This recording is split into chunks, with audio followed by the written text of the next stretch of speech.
Welcome to GRN, the Growth and Resilience Network, where every episode brings you targeted stories and strategies about professional and personal growth and resilience. Hi, I'm Steve Piscitelli, your host, coming to you from my world headquarters here in Atlantic Beach, Florida. Today we get a chance to explore the topic of women in community development, and that's a broad topic that our guest is going to help us ferret through and understand.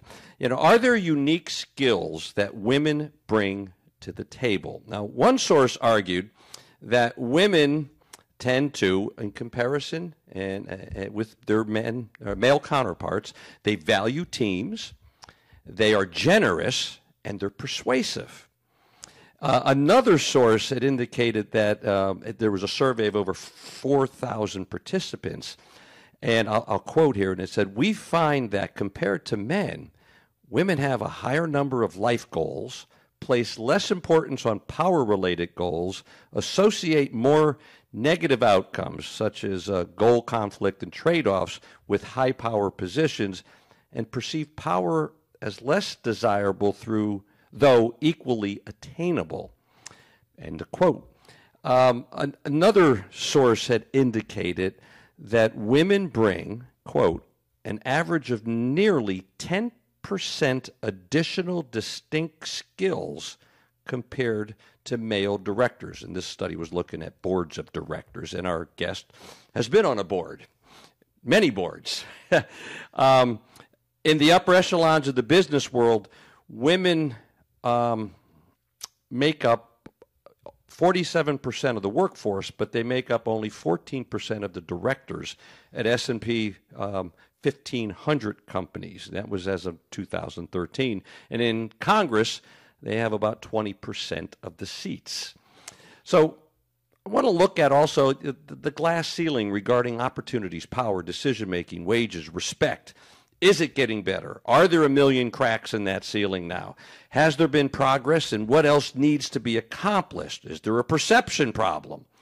Well, my guest today will help us sort through some of this in our short time. We have Christine, goes by Chris, Hoffman, in the studio today.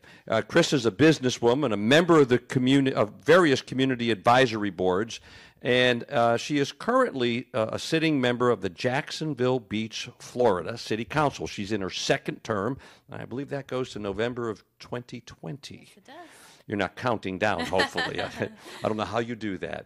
So welcome, Chris. Thanks for taking time from that very, very busy schedule. And Chris was kind of scurrying in the door this morning, coming from probably your first 6 meetings already, and it's only 9 a.m. Exactly. I'm an active member of our Rotary Club here that meets in Atlantic Beach, so it's a nice way to start a Tuesday morning. It is, and it's a beautiful Tuesday here as we're recording this today. So I gave a very little overview of your involvement. So before we get into the meat of what I want to address today, would you elaborate a little bit on what you're doing, your business? As I know you're with the Beaches Historical Society. You're on the city council.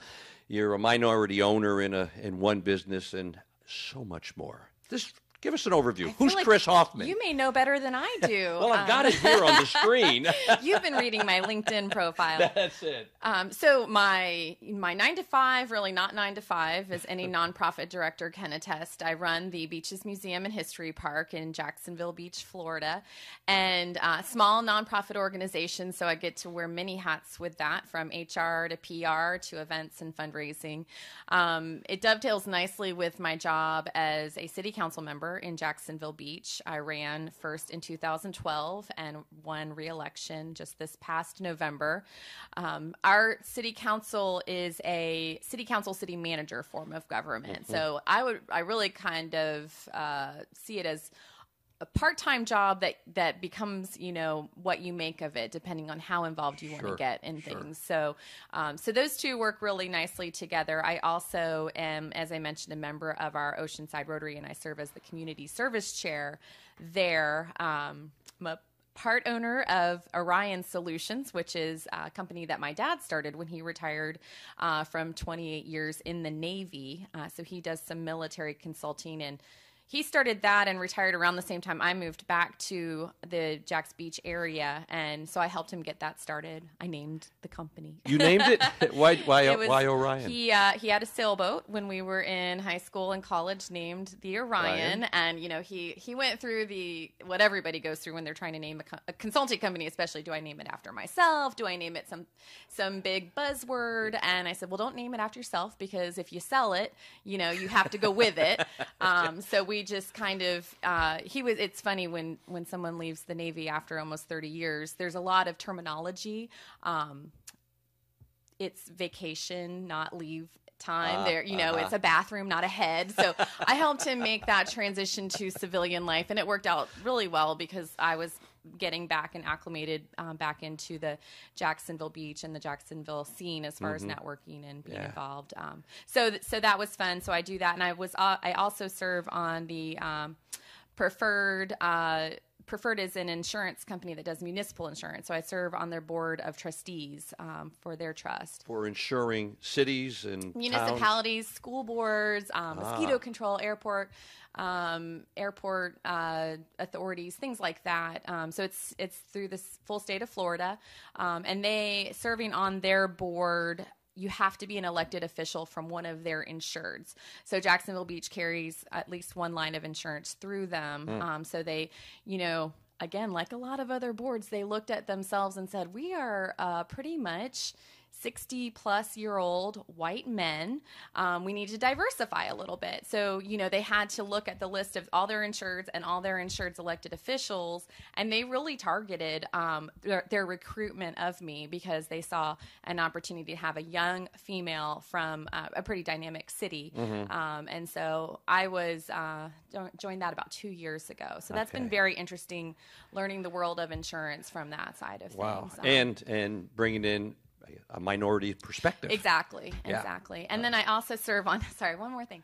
I serve on the pension board for the city of Jacksonville Beach. So we have 3 pension funds that operate in tandem, and I'm on the general employees pension fund. So 2 of the sitting city council members are represented on that board. So again, insurance and pensions, they're very complicated subjects, but very interesting, and I've learned a lot being part of that. Wow. So yeah. Woo, I'm tired. I try to expand my opportunities and my knowledge whenever I can. You do. And those have been 2 really good ways to do that. Which is, we were talking before we went live, and I had said, basically, why are you doing this today? Why'd you agree to the podcast? And it's you're interested in I don't know if it would be experimentation, but you like to see what's out there. Experience. That's probably the better word. You're into that. I do. And, in personal life, back when Groupon was really big, I learned how to trapeze. I learned how to shoot a pistol. I'm like, these are all things I'd love to just see if I can do. And, if things are interesting. And then, I can say You've done it. Done a flip off of a trapeze, and I don't need to do it again. I've done it once. And you did do the flip off? I did. I did the flip and the catch. So it's quite the ab workout, I will say. But there's a really neat trapeze school down in Fleming Island. So it was a lot of fun. But I think it comes back from, I mentioned my dad in the Navy. Growing up, we moved around quite a bit, and just trying to lock in and develop your own community when you're, moving so much. You develop those connections and those friends and contacts wherever you go, just to give yourself that those roots in whatever the place happens to be. And I think that that's what I've always tried to do throughout my life. I'm still friends with, we were in Boston for 10 months, and I'm still friends with the first girl that I met at school there. So, we talk maybe once a year, but it's great to keep those lines of communication open. Exactly. Now, I first met you a few months ago. It was a meeting here in Atlantic Beach that a mutual acquaintance, Linda, had put together. And the name of that meeting was, and I think I have the actual name is, Where Are All the Women? Share a little bit with the audience the intent of that meeting and why there's a need for such a meeting. So in our beaches community, for those who aren't familiar, we have 3 municipalities that are kind of carved out of Duval County. We have Atlantic Beach, Neptune Beach, and Jacksonville Beach. And in this election, there were between Neptune Beach and Jacksonville Beach, there were 10 candidates for office, and only 2 of them were women. And that's, I mean, that's just the candidates. When only 20% of the candidates are women, that really says something. And the candidate for mayor, Elaine Brown, approached me about doing something where we try to rally some of the women in our community to not only help finish up our mutual campaigns, but to look out to the next campaigns and where are we building the bench, so to speak, on bringing women up in the political system here at the beach, because we have, I did the count, I think it's 17 city council members and mayors among the 3 beaches, and right now only 4 are women. So, it's not just about having women win office for the sake of women, but also to bring that diversity of voices, because right now our city councils are not reflecting our communities in terms of gender, race, age, none of those things. So that's an important, I think, first step in a lot of steps that need to happen to make our city councils more reflective of our community. Why do you think that is? Why do you think there were only, I think you said 2 women or 3 women running, 20% of the candidates were women? Why do you think that is? What's your hypothesis? I think it's a lot of reasons, and I've heard a lot of reasons such as women wait to be asked. And I think that's definitely true. It's not true of me. I literally just, one day decided, okay, I'm going to run for office. But I think women want to do a lot more planning. They want to have a lot more kind of tight, buttoned up before they launch into something like that. And unfortunately, running a political campaign, you don't have that much opportunity to there's a lot of unknowns that will come up throughout the campaign. And I think, women of my age group are typically, early into a marriage, they're having kids, they're developing their career, and they don't necessarily have the time to put into running for office. And I think that we're, for our part, we need to have a structure that encourages women to run for office. You hear reference to good old boy networks throughout. It sounds like a negative thing, and in some ways it is, but I also think that in any organization, you recruit who you know, and you recruit people that are like you. You want people with similar opinions as you to come on to boards of directors or city councils or what have you, because it's easier when everyone agrees. I personally would rather hear contrasting views. I'd rather know, all of the different components before making a decision, but it's certainly easier. Things get done faster when everyone agrees. So I think, you recruit people that look and think like you I think that's by nature. And I think that's something we actually have to work harder to get past and recruit people that don't necessarily look and think like you. And interesting, you said women wait to be asked. Do you believe that's part of the nurturing process, the socialization process? I do. And I think that that's where people, women have been involved in political issues for a long time, but they tend to have been in the background. They've been on the organizational side. They've been on the letter writing side. So I think we're starting to see a transition of women really being out front. Even congressionally, in the 90s, you saw a big emergence of women. They tended to come along with specific issues. They tended to be driven on healthcare issues, education issues, and things like that. So I think those have been mechanisms to rally the women around to get them more active. Look at even, Sarah Palin. She got involved in PTA. That was her entree into government, and there's probably many more like that. So I think we do need to set up those mechanisms of support, and that's the Where Are the Women event was a great way to do that, to show that here's all these women that they just need the direction on how to support, because I think it just isn't structurally ingrained necessarily. And there was a good turnout. There was a great turnout. Yeah, there was a great turnout. So now we need to just kind of take the next step and start, recruiting and getting people mobilized. And it's a unique community too, that we do have these 3 municipalities out here at the beach. There may be people that are active in Jacksonville. They may be on a board or on, active with their city council in Jacksonville, and not even though they live out here at the beach. So we need to tune people into what's going on out here as well. Do, as I had mentioned in the intro, do women bring different skill sets to the table, and do men bring different skill sets, and how do those things connect and combine and work? Well, I think like you mentioned in the intro, I think women bring a lot more of a looking at the team, looking at consensus building, and not so much of what's my next move politically.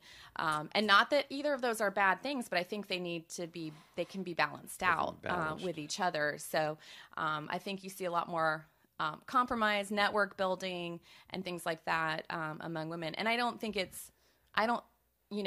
they talk about, voting blocks, and women are I don't think women have to or do agree on every issue, but I think our approaches are similar. And I think that again, that just is a counterbalance to alternating opinions. And I think those are discussions that are always going to be valuable. Well, I think the most recent presidential election showed that women don't agree, just like men don't agree on all the issues. It's just not because you're of the gender, you then have this belief. Obviously not. Exactly. Obviously not. Exactly. And I'm glad of that. I think if everybody, again, if everyone agreed with me on something, that wouldn't be interesting, and we wouldn't get the full discussion of any given issue if we all just agreed and just voted yes. So if there's a woman listening to you right now and is saying, you know what, she's inspiring me. I want to go out and I want to get involved in the next election in my community. Give us a little balance sheet, just a couple. What might she not be ready for that is coming down the road her way, based on Chris Hoffman's experience? Sure.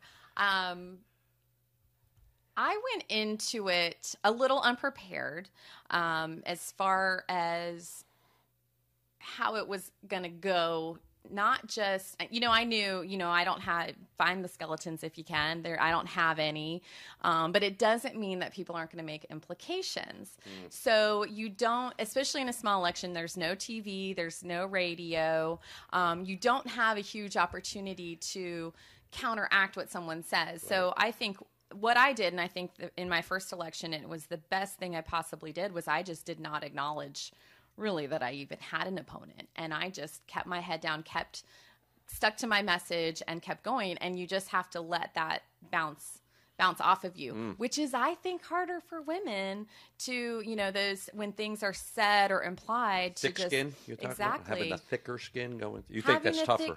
I think it is. And just being prepared for anything, and not letting people kind of bait you into getting in a public argument or something like that.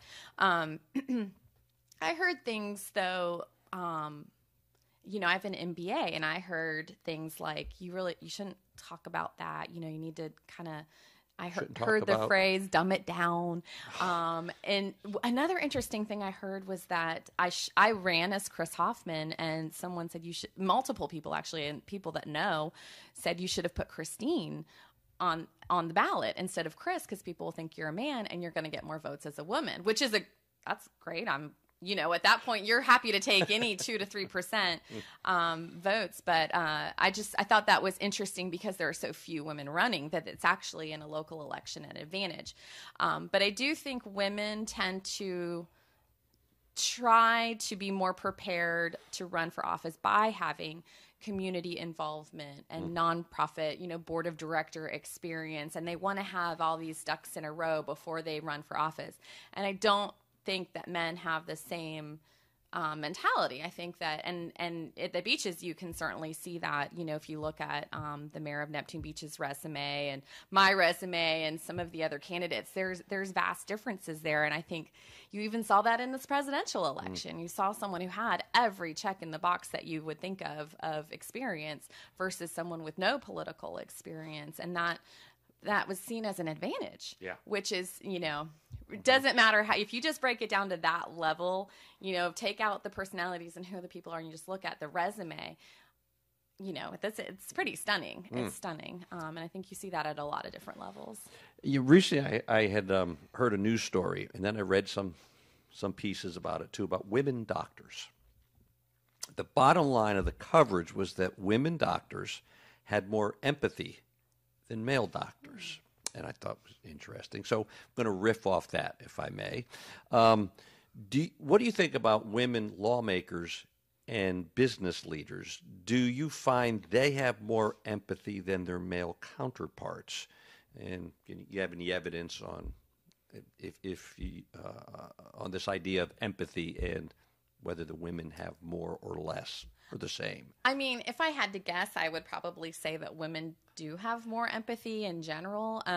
In the beaches, in Jacksonville Beach, we're not deciding on issues of social services and education and things like that you would tend to see those traits demonstrated. We're doing some really exciting things like approving chlorine purchases for the waste treatment center, and so things like that. We do have some issues that, bring out the crowds and bring out the attention, typically involving quality of life issues and different, what is our downtown going to look like, and events and festivals and things like that'll get everybody interested and excited. But I don't think we have as much of those personal types of issues where you would really see empathy come out. Is it important in business?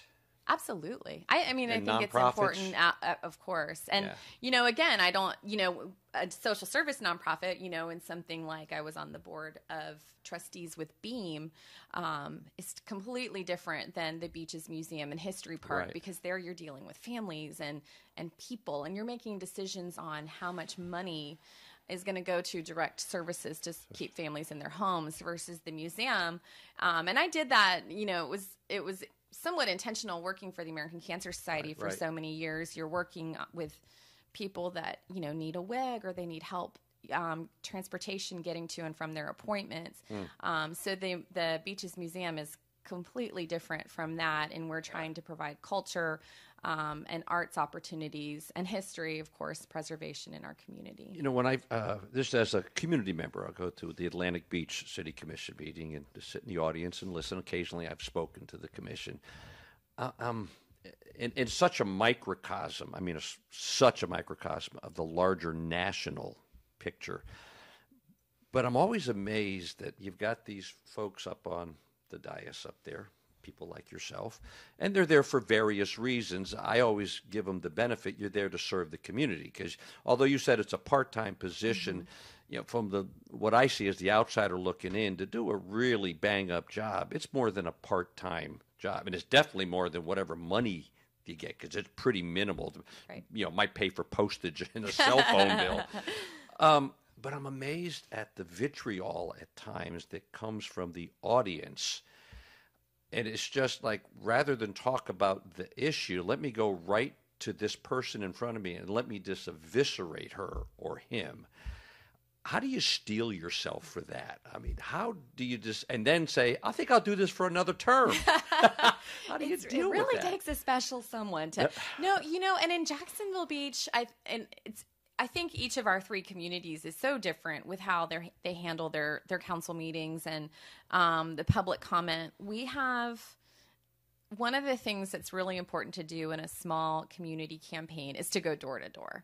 And I will tell you, people love to meet a candidate. They love it. Really? Oh, yes. And they may not like you as an elected official. They always, you hear that everyone loves their congressman, but they hate Congress, so when that person is standing at your door, they will tell you how much they love Jacksonville Beach. Maybe they have a concern here or there, but for the most part, people love living at the beach and in Jacksonville Beach. So something that makes them come, get up and go to a city council meeting and speak in front of the city council, to me, that's very significant. We have some people that speak at every city council meeting, and we see them and we know them, and we know they're going to have something to say. But when it's someone's first time or, their first meeting even, that deserves a lot of respect, just for the fact that they are standing up there on an issue that's important. Which is hard for many people to do. It's very hard. So I feel our council is very good about giving them the attention. I try to keep eye contact. I don't look down and unless I'm making a note, and just listen to what they're saying, and Yeah. sometimes it may be just they're just airing their frustrations, and it may not even be a city council issue, or sometimes it is something legitimate that the city staff will follow up on. So we haven't had as much of just the anger, very probably maybe twice since I've been Really? there. Have we had a lineup of people that are just Angry. feisty, angry, and you just let them speak, because that's our job. It's our job to listen to that and to take it forward as it needs to be. And sometimes it's just needs to be vented. And, that's part Takes of a what we're special there person for. to be able to sit there for Yeah, 4 hours. Well, we haven't had a 4 hour. I don't know how long Atlantic Beach. We give everyone anyone who wants to speak can 5 speak minutes. for 5 minutes. Yeah. And typically it'll be, 3 or 4 people, and then we're on to the next thing. Right. Or if they want to speak on a specific issue, we'll put them in that part of the agenda. How does Chris Hoffman stay well through all of this? I mean, you got all this stuff you're dealing with, and your counterparts do. I think on your, if I did my math right, counting the city manager in Jacksonville Beach, Florida, you have 7 members on the city council. 2 are women. Okay, so all of you are dealing with these issues. But how do you stay balanced? How do you stay resilient and come back every time? I mean, you just seem up. I'm seem generally positive. a very positive and optimistic person. Like I mentioned, being a legislator during a good economy is a lot easier than being a legislator in a bad economy. Being, all of the things that I do right now, executive director of the museum, pension board, as long as the economy's good, those jobs are much easier. Sure. So talk to me, or don't talk to me, because I may not be talking to anyone. So those are things that make it easier. We've lowered our millage rate, for the past 4 years. We've been providing better and more services to the community, things like that. So, but I will say, living and working in Jacksonville Beach helps a lot, because I do feel very ingrained and very committed to the community. Being a Navy kid, you get to pick your hometown. I was born in California. I'm not picking Oakland, Yeah, right. So I get to pick Jacksonville Beach, and my dad lives here now. My sister lives here. So our family's really Connection. put our roots down here, and it makes a big difference to serve and to be so active right here in the community. And I really do thrive, like we were talking about before, on connections and collaboration. And believe it or not, the Rotary position has really helped with that a lot too. Being able to go out and do projects with all sorts of various different nonprofits in our community and seeing the really good things that are going on. So I thrive on that, and I let that drive me. Maybe there's a book in your future on how to do this. I don't have time for a book. You need people. I know. Well, and the other thing my hobby really would be traveling. I love to travel. And one of the things I always do, I was just in Key West 2 weeks ago, which is one of my, I like to travel abroad and see foreign countries. But even just going into Key West, I'm looking at things like bike racks. They have bike racks on every block. Yes. We should have that in Jacksonville Beach. That's We right. should be encouraging bike racks. So I look at other things that other communities are doing that I think we should bring back here to our community. It's interesting you mentioned bike racks. This that little divergence. My wife and I were in St. Simon's Island. It's in Georgia. And for those who might not know. And just walking around the community, noticed the bike rack. And all the bike racks had local business sponsors. So there was this bike rack brought to you by Orion, Perfect, which was really pretty cool. And it wasn't in your face, it wasn't obnoxious, but I thought, what a great way to pay for that and then give a nod to a local business. Powerful. All right, I just got a couple questions left. In April, I'm going to have the opportunity, the good fortune, to address a national conference of corporate managers and leaders in Las Vegas. So I've been asked to talk about breaking down silos, building bridges, especially between line folks in a business and the so-called C-suite.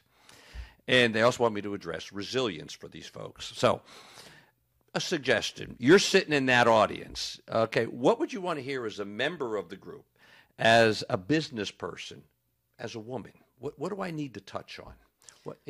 Given that silos the bridges, communication, resilience. What do you want to hear? I want to hear real, practical applications. How do we really do it? Tell me why, and then tell me how. The how. And I think that's something we miss a lot. And I will use the example of I just participated in Leadership Jacksonville, and I thought they did a very good job of showing us the silos and empowering us as a group. Now you've got people.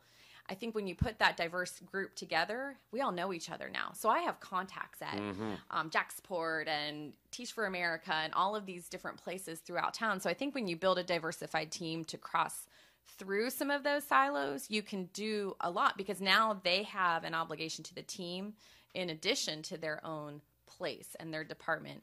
And a huge issue that a lot of nonprofits, and certainly in the art and culture field, are facing is diversity. And one of the struggles that we have is we hear a lot about why, but we don't hear a lot about how. How do we increase and improve our diverse voices among our organizations? So I think really giving some practical application is something we miss the boat on a lot. Yeah, we could get a lot of the research, which is important. You know, gives you a little context, but give me applicability. And I guess I get it. I get the why on all of that. And there's probably people in the audience who don't get the why. But I think if you can empower those people who do get it to go ahead and take it to the next step, that'll help. Hopefully the other folks will figure it out. All right, last question, then I'm going to ask you for a call to action, which I always leave the people with. This is kind of, I put down here in my notes, the elephant in the room. I'm a man interviewing a woman about what women bring to the workplace, all right?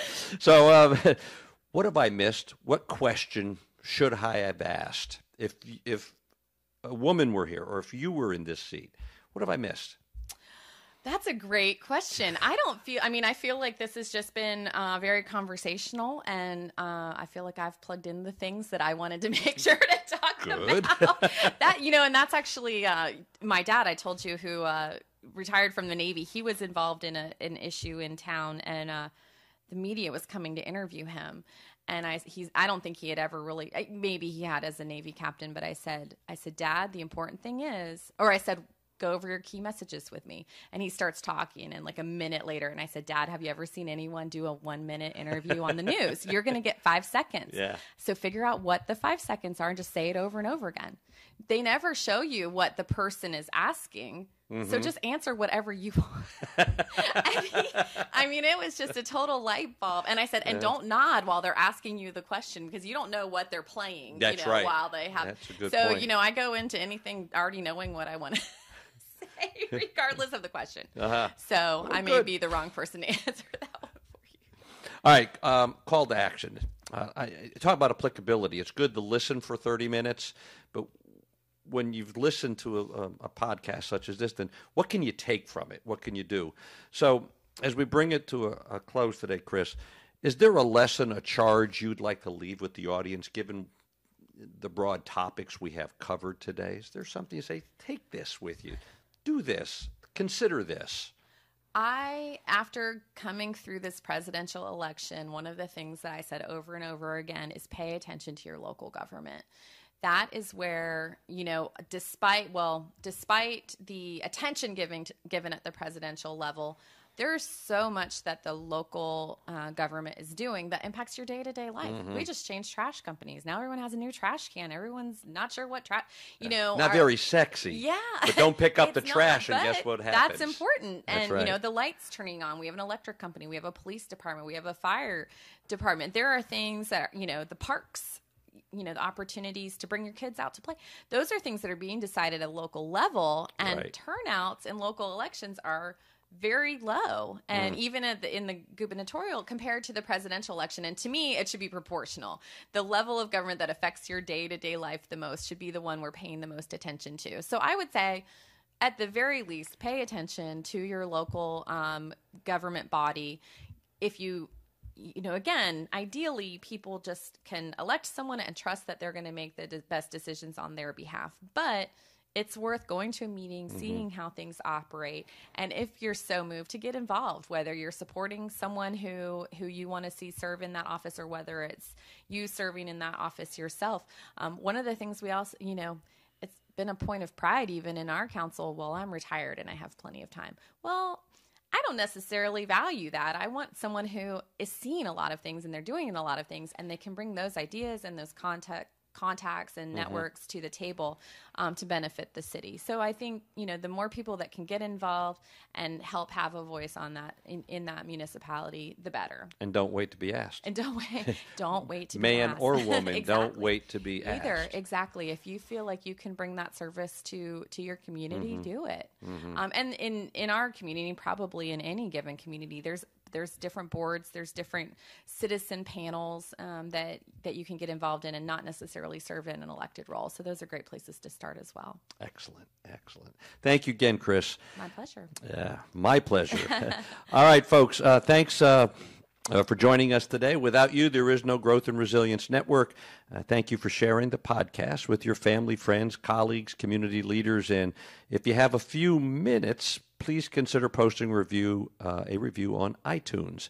Visit my website, stevepiscitelli.com, for more information about upcoming conversations on the GRN and about my programs and other resources. You also find information on my latest book. Go check that one out. I've made it easy also for you to sign up for my email and newsletter list, and I will never spam you, I promise.